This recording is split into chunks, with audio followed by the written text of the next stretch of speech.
Est-ce que vraiment ces personnes-là qui couraient partout au quotidien, qui aujourd'hui encore sont empressées et courent après elles-mêmes, te semblent réellement heureuses? Est-ce que c'est ça la définition pour toi du bonheur au quotidien? Est-ce que c'est ça la définition pour toi d'un relationnel beaucoup plus fluide en fait?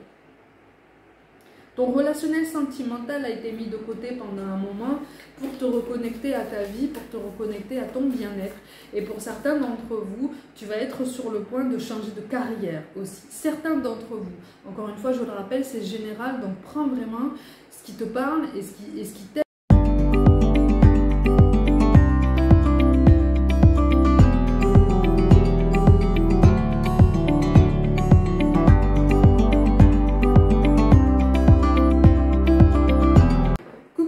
Bienvenue pour la suite de cet horoscope amoureux pour les mois de septembre et octobre. J'espère que vous allez bien et donc on continue avec vous les Verseaux. Je rappelle que c'est une guidance générale. Prends uniquement ce qui te parle, ce qui t'aide à comprendre ta situation, hein, et n'hésite pas à visionner la guidance de ton ascendant et de ton signe lunaire quand elles sont en ligne pour avoir plus d'indices potentiels par rapport à ce qui peut se présenter pour toi à la rentrée. Au niveau relationnel, hein. Bon, ami Verseau, on a l'impression de tourner en rond dans sa vie amoureuse. Là. Ça tourne en rond, ça tourne dans le vide, c'est fade, c'est morose, c'est monotone. En tout cas, ces derniers temps, c'est devenu monotone. Et donc, tu as envie de reprendre un petit peu le contrôle sur ça, tu as envie de reprendre un petit peu la main sur cette évolution parce que... je te sens assez dépité quand même, hein, sur les derniers mois que tu as traversés, je te sens assez dépité. On a la lettre S, la lettre R qui ressortent. Là, ça peut concerner aussi bien un homme qu'une femme. Là, je parle à des personnes qui ont rencontré une période de morosité aussi dans leur quotidien et aussi dans leur routine professionnelle. C'est-à-dire que c'est comme si tu avais longtemps eu l'impression, là, ces derniers temps, d'être enfermé dans une routine professionnelle qui résumait ta vie. C'est comme si tu t'étais dit, mais finalement, tout ce qui se passe dans ma vie concerne uniquement le professionnel. Les personnes que je côtoie sont mes collègues de travail ou mes collaborateurs, en tout cas ceux qui sont censés graviter autour de moi au niveau professionnel. Et au niveau sentimental, rien ne se passe en fait, hein. C'est nébuleux comme ça, c'est fade, voilà, c'est fade, ça manque de saveur, ça manque de densité, ça manque de mouvement, ça manque de diversité, d'ouverture, de nouveauté. Ouloulou, tu as traversé une période de grande pause. Tu as eu l'impression comme ça de traverser un brouillard, mais presque un désert, hein. Presque un désert. Et ça t'a touché, hein. Ça t'a touché au plus profond de toi. On a la lettre D aussi, la lettre M qui ressortent. Ça t'a touché au plus profond de toi et pour certains d'entre vous, en fait, tu es sorti d'une relation longue. Une relation très longue. Une relation très longue. Vous aviez construit de nombreuses choses, ça te semblait établi. Et ça a tourné court. Ça a tourné court, ça s'est dégradé petit à petit. Tu as tenté de toutes tes forces de rétablir tout ça. Tu as tenté de toutes tes forces de recoller les morceaux. Mais ça t'a donné l'impression comme ça pendant un temps de se remettre. Et puis d'un seul coup, ça s'est désagrégé de façon vraiment beaucoup plus abrupte, beaucoup plus brutale. Et tu as eu l'impression comme ça de subir ce désert affectif, ce désert relationnel, hein. Là, je m'adresse à des personnes aussi qui ne sont pas non plus intéressées par des relations purement charnelles, purement superficielles, éphémères, hein. Toi, tu aspires, en tout cas, tu essayes de te reconstruire pour aspirer à une relation longue, même s'il y a quand même une part de désillusion, hein. Pour beaucoup d'entre vous ici, on est dans la désillusion, on est dans cette volonté de se protéger aussi, dans cette peur de l'extérieur, parce que tu sais que quand on n'arrive plus à faire confiance en autrui, quand on ne croit plus même en cette idée d'amour, en cette idée de se remettre potentiellement à jour, à cette idée d'accepter d'aimer et d'être aimé avec la même intensité, ou en tout cas de tenter le coup, hein, comme on dit, de tenter le jeu. Quand on n'est plus attiré par tout ça, quand on est dans cette désillusion-là, ça se traduit effectivement par une peur sous-jacente. de reproduire les mêmes schémas et d'être blessé à nouveau. En fait, c'est une peur qui s'exprime, c'est une blessure qui s'exprime. Hein. Quand on a peur d'une nouvelle histoire, quand on a peur de recommencer, même si au fond de soi, on en aurait envie. On aurait envie de ce réconfort, on aurait envie de cette épaule supplémentaire, on aurait envie en fait de cette oreille attentive.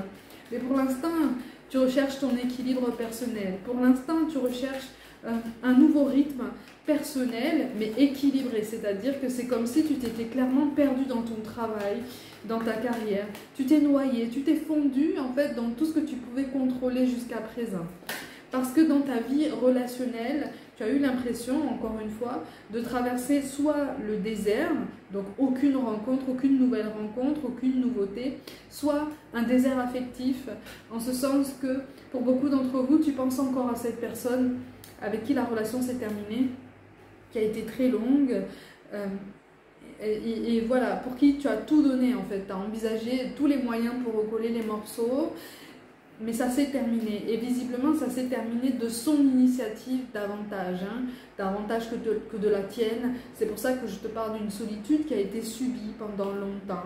Donc sur septembre et octobre, les choses sont en train de bouger, en ce sens que on est en train de te rappeler à tes émotions, on est en train de te rappeler à toi-même, on est en train de te rappeler justement à cette peur d'être seul, cette peur de subir un isolement. Je te le rappelle que ce n'est pas la solitude qui fait souffrir, hein, c'est l'isolement.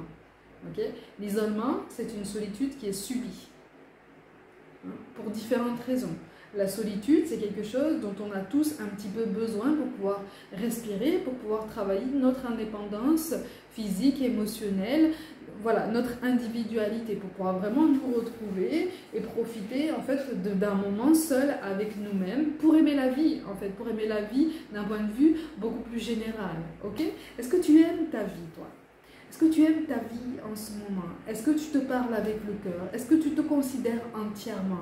Est-ce que tu n'es pas trop focalisé sur ces blessures du passé, sur ce sentiment de solitude subie et donc d'isolement? Est-ce que tu ne serais pas en train de t'apitoyer un tout petit peu, à prendre entre gros guillemets, d'accord, sur ton sort? Vous savez, pour ceux qui viennent d'arriver, que je grossis volontairement les mots, pour t'aider à comprendre mon message, d'accord? Donc parfois je peux paraître un peu rude, je peux paraître un peu cash, mais c'est simplement pour t'aider à avancer, t'aider à prendre conscience en fait du processus qui est en marche en toi-même pour ceux qui sont concernés par cette guidance, d'accord? Donc en fait là on est sur un changement qui te tourne boule, parce que ça te pousse en fait à te réaccorder à tes émotions, à te réaccorder à toi-même, à tes souvenirs et puis aussi à tes déceptions. C'est-à-dire que là tu es en train d'admettre présentement que tu as projeté des espoirs, tu as projeté des idées, tu as projeté des ambitions sur le bon vouloir de quelqu'un, sur voilà, une relation qui se voulait hypothétique de jour en jour, de plus en plus hypothétique, puisque apparemment les choses se sont dégradées tout d'abord doucement et puis d'un seul coup comme ça. Pour certains d'entre vous, ça s'est dégradé d'un seul coup parce qu'il y a eu saturation, et en face de toi on a une personne qui est taciturne. Elle est vraiment taciturne. C'est quelqu'un qui est devenu taciturne, qui a perdu comme une sorte de joie de vivre, qui t'a donné l'impression de perdre sa joie de vivre à ton contact. Donc en fait, ça a grandement alimenté un manque de confiance en toi grandissant avec le temps, parce que c'est comme si ça t'avait fait culpabiliser. C'est comme si tu t'étais dit, mais en fait c'est à cause de moi. C'est à cause de moi que cette personne n'est pas heureuse, c'est à cause de moi que mon couple va mal, c'est à cause de moi en fait que cette histoire est en train de se déliter, c'est pas possible en fait. Donc je vais investir toutes mes forces, tout mon temps, toute ma puissance personnelle, toute ma personne pour arranger ça. Ok? Et c'est quelqu'un qui, par son côté taciturne et particulièrement peu bavard, a alimenté ce manque de confiance en toi grandissant. Mais c'est quelqu'un qui, dans son esprit, était déjà ailleurs, mais dans un ailleurs, pas forcément avec quelqu'un d'autre, attention, on n'est pas en train de parler de triangulaire passé, hein, vraiment, hein, mais c'est quelqu'un qui était mal dans sa peau depuis toujours et qui avait réussi à encapsuler ça au fond de lui ou au fond d'elle pendant très longtemps, et notamment pendant le temps que vous avez vécu votre relation, pendant le temps que vous avez eu le temps quand même de construire énormément de choses ensemble, mais c'est comme si c'était remonté comme ça petit à petit, parce que quand on repousse une part de soi-même, une part qu'on n'aime pas, une part qu'on ne comprend pas, des souvenirs en fait qu'on souhaite exprimer, mais qu'on passe sous silence, quand on garde ça en soi pendant très longtemps, arrive un moment où les souvenirs remontent, arrive un moment où il suffit d'un mot, un parfum, une musique, une voix typique, une allure, l'allure de quelqu'un qu'on croise quelque part pour raviver tous ces souvenirs et faire remonter toutes ces émotions. Et c'est ça en fait qui porte sur le moral, c'est ça aussi qui porte sur la joie de vivre. Et visiblement c'est ce que cette personne en face de toi dans le passé a traversé. C'est pour ça en fait que c'est une personne qui a presque laissé mourir cette relation. Parce que c'est quelqu'un qui avait des idées sombres quand même. Quand je parle d'idées sombres, je parle de grosses déprimes. Attention, on ne va pas partir dans les extrêmes. C'est quelqu'un qui n'avait plus foi en lui-même ou en elle-même depuis très longtemps. Je ne te parle pas d'avoir foi en la vie, je te parle d'avoir foi en soi-même, de croire qu'on peut rebondir face à tous les obstacles qu'on rencontre. Croire qu'on va pouvoir contourner une difficulté, on va pouvoir la comprendre, on va pouvoir trouver une solution. Ok ? C'est pas forcément plus facile à deux et c'est quelqu'un en face de toi qui a traversé cette prise de conscience, qui s'est dit mais finalement à deux c'est en train de devenir un fardeau pour moi, tu vois. Mais vraiment si je te dis ça c'est vraiment pas pour t'accuser de quoi que ce soit, au contraire. Au contraire, c'est justement pour mettre en lumière cette détresse émotionnelle dont cette personne faisait l'objet depuis très longtemps, voire même depuis beaucoup plus longtemps que le temps depuis lequel tu le connais ou tu la connais. Ok ? Donc cette histoire, quelque part, est arrivée à la fin de son cycle, elle t'a laissé comme ça au dépourvu, mais tu es en train de rebondir. Tu es en train de rebondir parce que tu vas avoir l'occasion de comprendre comment te libérer de ces émotions, comment les exprimer. N'hésite pas à prendre la parole, n'hésite pas à poser des mots sur ce qui se passe en toi. Sinon, en fait, tu calques tes énergies sur celles de cette personne qui ne fait plus partie de ton paysage, qui t'a marqué au niveau émotionnel, au niveau énergétique. C'est quelqu'un qui t'a marqué, c'est tout à fait normal, mais ça n'est pas une raison, visiblement, pour te calquer sur ses énergies, pour te calquer sur son taux vibratoire, sa façon de penser. Okay ? Parce que tu n'as pas les mêmes blessures, tu n'as pas la même histoire, tu n'as pas la même sensibilité, tu n'as pas le même enthousiasme, et puis surtout, tu n'as pas le même chemin à venir. Ok ? Vous avez des chemins différents à prendre. Toi, tu vas être amené à t'illuminer, tu vas être amené à rayonner davantage. Ça va te demander du temps, ok ? Ça va te demander de la patience envers toi-même, ça va te demander de te recentrer énormément sur toi, ce qui risque d'accentuer une part de responsabilité en toi-même. C'est comme si tu allais te dire, mais est-ce que je suis vraiment légitime de penser à moi? Est-ce que je suis vraiment légitime de vraiment me recentrer sur moi, de m'accorder du plaisir, de m'accorder des temps libres, des temps pour passer du temps seul avec moi-même, pour apprécier à nouveau ma solitude et donc ma compagnie, du temps pour faire des rencontres potentiellement, partager, en tout cas si j'en ai envie, si j'en ai pas envie, je me force pas. C'est pas de l'égoïsme ça. C'est pas de l'égoïsme, c'est se réaligner avec soi-même, tu vois. C'est s'inquiéter pour une fois de soi-même, de ses ressentis, de son bien-être. Est-ce qu'une fois dans ta vie, tu t'es inquiété de ton bien-être, de la façon dont tu te sentais dans une journée? Est-ce qu'il y a une journée où tu t'es demandé, mais attends, comment je vais moi en fait? Comment moi je vais? Comment moi je me porte? Tu vois? Est-ce que toi, tu t'es demandé ça à toi-même, sans l'attendre de qui que ce soit, sans l'attendre de cette personne en face de toi, qui était complètement déconnectée, aussi bien de toi que de lui-même ou d'elle-même et des autres personnes, en fait, du reste du monde. D'accord? C'est quelqu'un qui était aussi déconnecté de ses émotions. Hein? Quelque part, vous étiez sous cloche tous les deux, mais pas la même.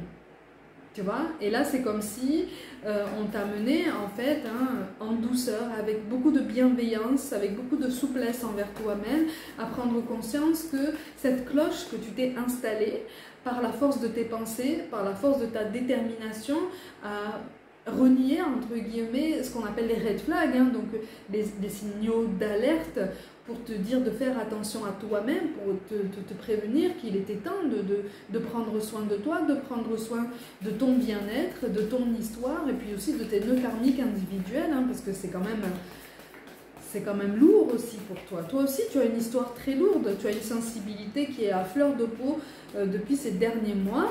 Il y a quelque chose là qui se travaille en toi-même. Même si pour l'instant, tu ne sais pas formuler correctement ce qui se passe, même si, sincèrement, je m'adresse à des personnes qui auraient tendance le matin à se lever en se disant « mais qu'est-ce que je fais là? Qu'est-ce que je fais ici? Qu'est-ce que je vais bien faire de ma journée? Est-ce que j'ai ma place ici? Qu'est-ce qui se passe en fait dans ma vie là? Comment est-ce que je vais pouvoir reconstruire ma vie? Comment est-ce que je vais pouvoir retrouver ma place? Est-ce que j'ai ma place en fait dans ce quotidien? Est-ce que j'ai ma place sur cette planète? Est-ce que j'ai ma place dans cette foule de personnes qui courent au quotidien, qui ne s'arrêtent jamais? Tu es même tombé en admiration, dans une forme d'admiration de ces personnes-là qui courent toute la journée parce qu'elles te donnent l'impression de ne pas penser. Elles te donnent l'impression d'être elles-mêmes déconnectées de leurs émotions, déconnectées de leur corps même, tu vois, et complètement accordées à toutes les exigences qu'on nous demande ou qu'on a l'impression de devoir remplir au quotidien. Est-ce que tu penses que ces personnes-là que tu admires ou que tu as admirées pendant un temps, admirer c'est un grand mot, tu fais confiance maintenant, est-ce que tu penses que ces personnes-là étaient mieux que toi dans leur vie? Sans faire de comparaison, parce qu'ici on ne fait pas de comparaison, ici on n'aime pas les étiquettes, on n'aime pas entrer dans des cases. Mais simplement pour ouvrir ton regard sur l'extérieur. Est-ce que vraiment ces personnes-là qui couraient partout au quotidien, qui aujourd'hui encore sont empressées et courent après elles-mêmes, te semblent réellement heureuses? Est-ce que c'est ça la définition pour toi du bonheur au quotidien? Est-ce que c'est ça la définition pour toi d'un relationnel beaucoup plus fluide en fait? Ton relationnel sentimental a été mis de côté pendant un moment pour te reconnecter à ta vie, pour te reconnecter à ton bien-être. Et pour certains d'entre vous, tu vas être sur le point de changer de carrière aussi. Certains d'entre vous, encore une fois, je le rappelle, c'est général, donc prends vraiment ce qui te parle et ce qui t'aide vraiment à prendre certaines décisions. Il y a un message tout particulier, on me parle d'armée. Alors soit d'entrer dans l'armée, soit de sortir d'un métier relié à l'armée, mais il y a quelque chose là qui fait que certains d'entre vous, c'est un message tout particulier, voudraient changer d'ordre ou en tout cas de quotidien et donc de repères aussi, de structure. Va vers ce qui t'appelle. Qu'est-ce qui t'appelle dans la vie? Qu'est-ce qui te fait vibrer dans la vie? Et même au niveau des êtres humains, même au niveau du cercle amical, pour beaucoup d'entre vous, tu es vraiment sur un gros brouillard, hein, relationnel au sens le plus large du terme. C'est-à-dire que c'est normal que tu aies du mal à t'y retrouver au niveau sentimental parce que toi-même tu t'es perdu là.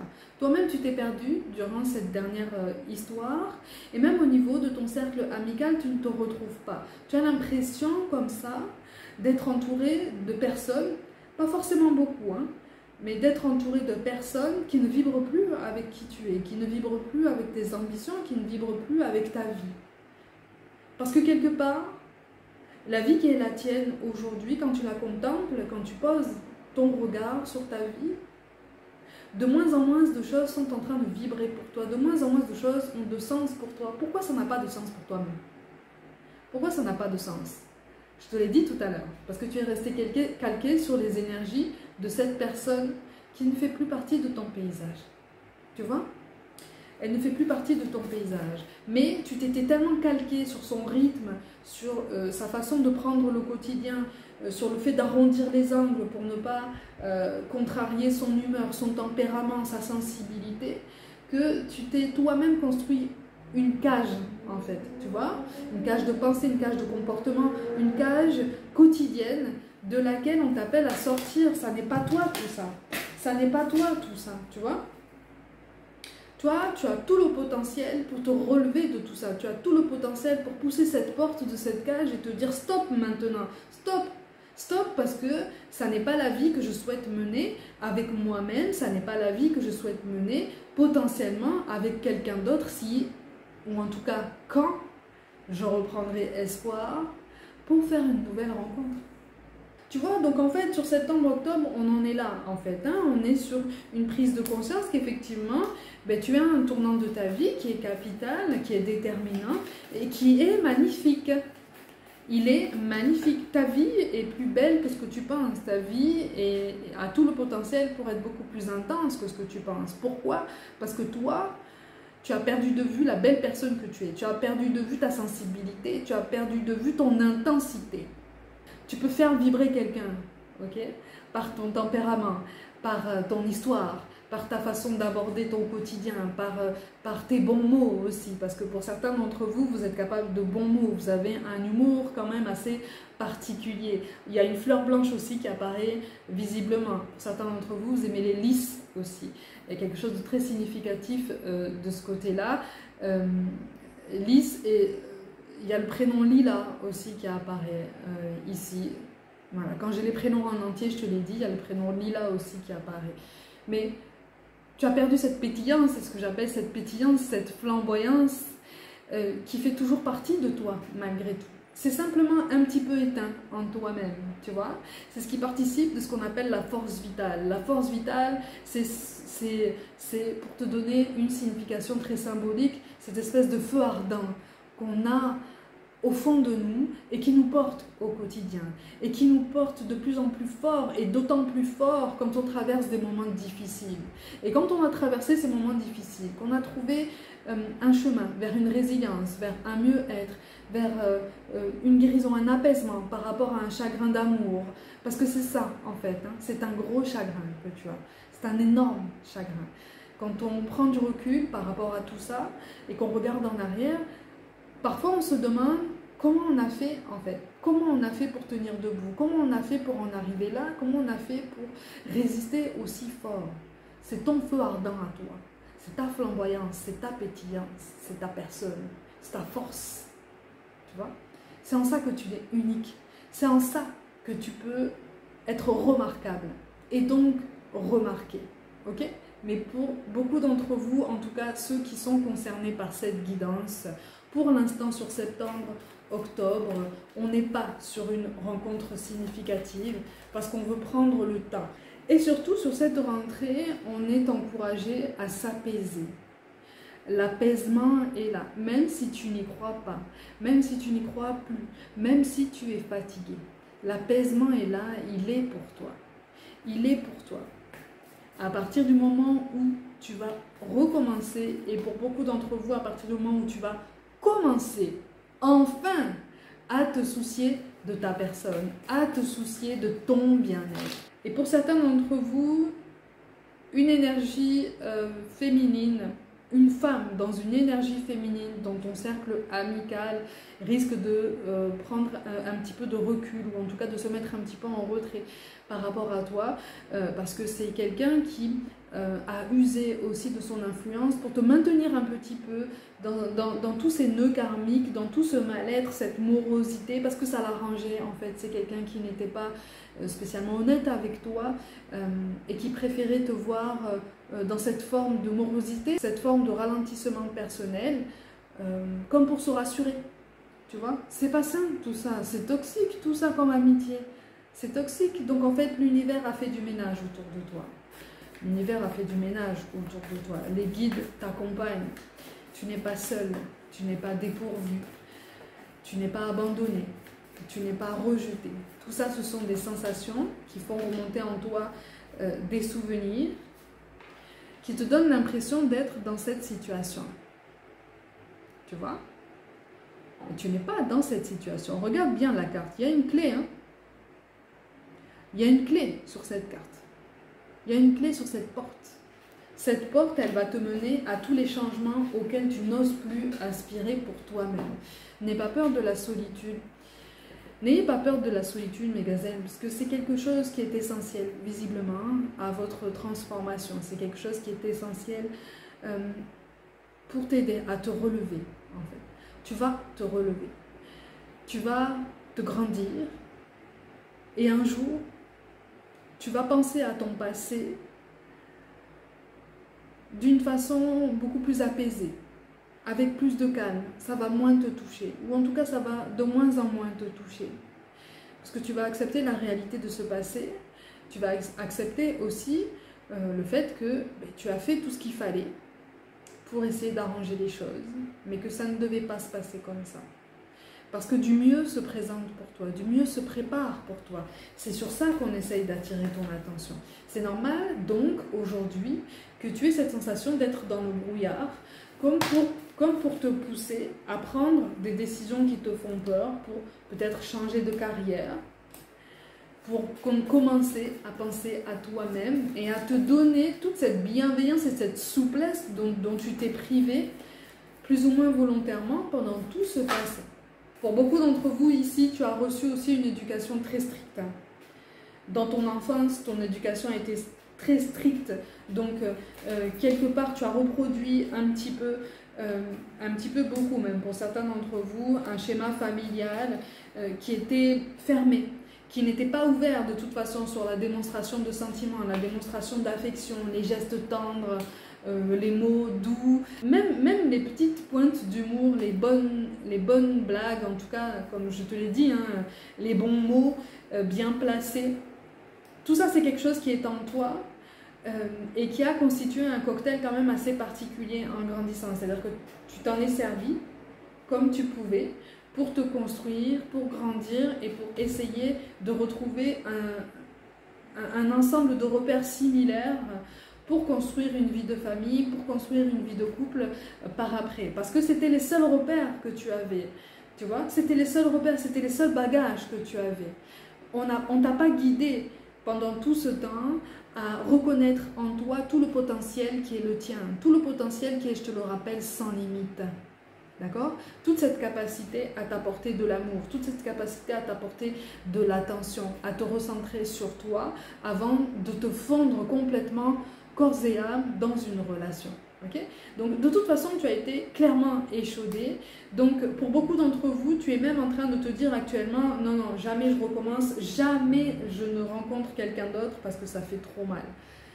C'est ton choix. C'est ton choix. Hein? Rien ne nous oblige. Pour une plus petite partie, tu as quand même envie d'essayer de recommencer l'expérience, mais pas tout de suite. Tu as envie et besoin de prendre ton temps, sans pour autant savoir pourquoi. J'espère t'avoir éclairé quand même sur les raisons, justement, qui te poussent dans cette hésitation. C'est une hésitation qui est saine, c'est une hésitation qui t'amène à une plus grande clairvoyance avec toi-même, une plus grande clairvoyance en la grandeur de ton cœur. Ton cœur a été brisé, mais ton cœur est encore capable d'aimer. La première personne qu'il est encore capable d'aimer, et la seule pour l'instant, c'est toi-même. Donc il est temps.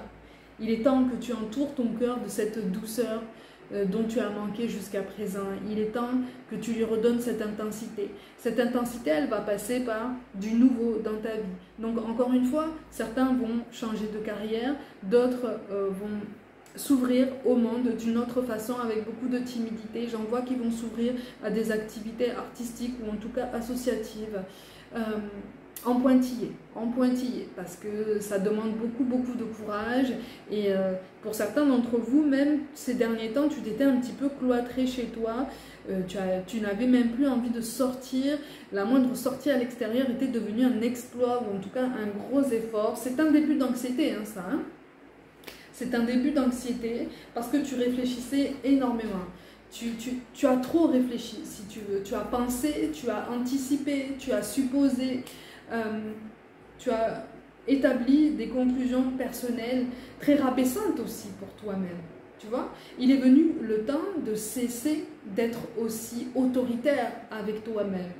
Tu peux te donner cette douceur, tu peux te donner cette bienveillance, tu peux te donner cette rondeur qui te va tellement mieux. Ça te va tellement mieux, tu vois. Cette rondeur autour de ton cœur, autour de ta personne, autour de tes pensées, elle va arriver petit à petit, au fur et à mesure que tu vas prendre des initiatives pour t'ouvrir au monde, pour t'ouvrir à toi-même, pour te sourire à toi-même. Alors ça paraît étrange hein, de dire ça, hein, mais je te dis ça aussi parce que je suis passée par là il y a quelques années. J'en suis sortie avec beaucoup de difficultés, mais j'en suis sortie. Tout ça pour te dire que tes pensées ne sont pas censées être une prison. Tes pensées sont censées être un tremplin. Un tremplin pour t'aider à trouver des solutions, pour t'aider à te retrouver toi-même, pour t'aider à te découvrir, à t'explorer. Tu ne connais pas ton potentiel personnel parce que tu es resté figé dans un passé qui n'a plus sa place dans ton présent. Puisque ton présent est en train de filer à toute vitesse. Et il est temps que tu remontes en selle, en fait, mais ne serait-ce que pour toi-même. Dans un premier temps, on est sur cette nécessité de se retrouver face à soi-même, d'accepter d'être amené à emprunter un autre chemin de vie, un autre chemin relationnel qui visiblement est beaucoup mieux en fait, hein, il est beaucoup plus lumineux. Pour certains d'entre vous, on a une figure maternelle qui a été longtemps bloquante, d'accord? Donc soit c'est de ton côté, soit c'est du côté de cette personne avec qui tu as vécu pendant très très longtemps. C'est une figure qui est bloquante et qui a ralenti justement ses projets de vie, hein. Elle vous a vraiment mis des bâtons dans les roues. C'est du passé tout ça. C'est du passé. C'est une personne qui ne peut plus t'atteindre. D'accord? En tout cas, sur septembre et octobre, on t'amène à comprendre que c'est au niveau énergétique que ça commence. Tu vois? Donc, notre bien-être énergétique commence notamment par nos pensées, par la façon dont on alimente nos pensées, la façon dont on alimente notre amour de nous-mêmes et l'attention qu'on se porte. Ok? C'est pas facile hein, comme démarche, vraiment. Là, je m'adresse à des personnes qui ont traversé vraiment des tourbillons émotionnels très très intenses et qui sont encore dans cette incertitude émotionnelle, qui sont encore dans cette incertitude relationnelle et qui se demandent si l'amour existe, qui se demandent si vraiment ils ont droit à l'amour.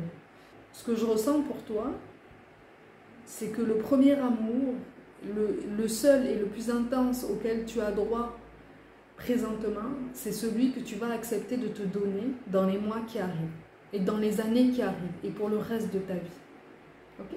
C'est une forme de bienveillance qui demande beaucoup d'attention, qui demande beaucoup de patience envers soi-même, mais c'est quelque chose dont tu es parfaitement capable. Tu es en train de te retrouver, tu es en train de te reconstruire et au fil du temps, tu vas être capable d'envisager la possibilité, tout en douceur, de t'ouvrir à nouveau à quelqu'un avec un petit peu plus d'enthousiasme, avec un petit peu plus de sincérité et surtout de tranquillité. Ok? Mes gazelles, prenez soin de vous, croyez en vous. Pour toute guidance personnelle, mon site internet et mon mail sont mentionnés. Je vous envoie tout mon soutien, vraiment. Hein, et je vous dis à très vite.